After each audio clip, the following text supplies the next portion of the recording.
Welcome to the Fast 5 Business News by Fear and Greed. I'm Michael Thompson and good morning, Sean Aylmer. Good morning, Michael. Today, in just 5 minutes, we're going to get an idea of what 2024 has in store.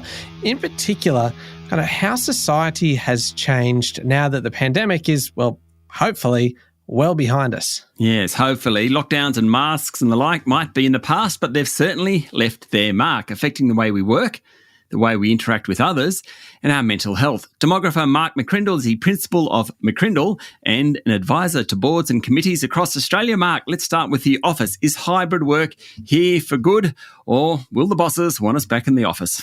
Well, the bosses will want us back in the office, and we've been seeing a trend throughout last year of that return to the workplace, but hybrid will remain. It seems that where we've settled is more time in the office than at home. And, even those workplaces that had the ability to work flexibly, we are seeing that pulled back. And that is because of a couple of things. Organisations, as they've tracked the productivity, have recognised that we're better together in terms of that teamwork, that innovation, that values alignment, the focus on vision. And so that will be the long-term trend. But secondly, from an individual perspective, as we look at worker attitudes and well-being, we find that people get a social well-being, a connection, a belonging sense by gathering.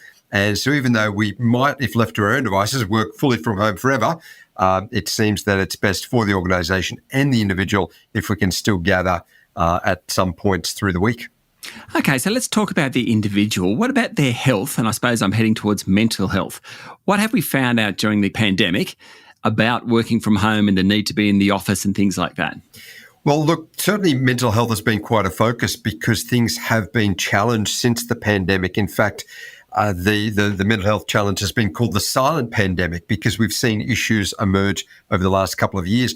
Even as we led into the pandemic, the census data showed us that the number one long-term health condition that Australians are living with is mental health. So it already had that significant baseline. You add to that lockdowns, isolation, uncertainty. You add over the last year or two economic volatility, rising costs of living, and the stress around meeting one's bills and repayments. And that has further exacerbated things. And all of that came right at the same time as we just didn't have the regular rhythms in our life, the regular routines and those connection points, particularly through work. And so we have seen things become exacerbated. And, one of the few social bottlenecks through which we now all pass on a weekly basis is work. And that's why it's become such an issue in places of work and study, and therefore why we're seeing bosses, focus a bit more on the well-being of staff, on the connection of staff, and even on that social interaction as well. Yeah, the social interaction, social skills, were they damaged by COVID? Where are we up to on that side of things? Well, they were, and it's most notable when we look at young people, particularly those in their middle high school years and off to university, because they're at the key point of their social life. That's the key point when they move from that dependence on their parents to more of an independence as they connect with others, with their peers, develop sort of those social skills and a sense of identity. And all of that was impaired through the cancellation of so many issues. And even after the peak of the pandemic itself, there were lots of flow-on issues where events were cancelled, where some of the social impacts or interactions were impaired. So, they lost a couple of years of that development, and we're seeing a bit of catch-up in that space now. And just smaller comfort zones, less extrovert approaches, and less confidence in interacting with others. What are the other big social changes post-COVID, Mark? Well, we've seen people change how they spend money.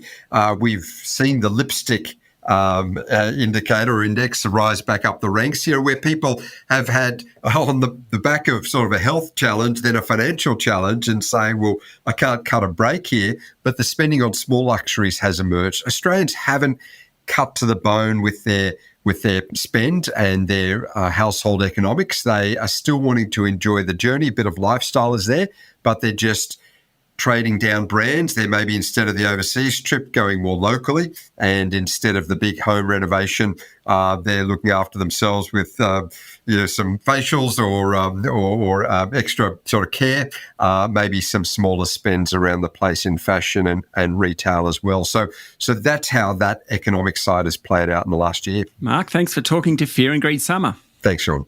That was demographer Mark McCrindle. Any of those things sound familiar to you, Michael?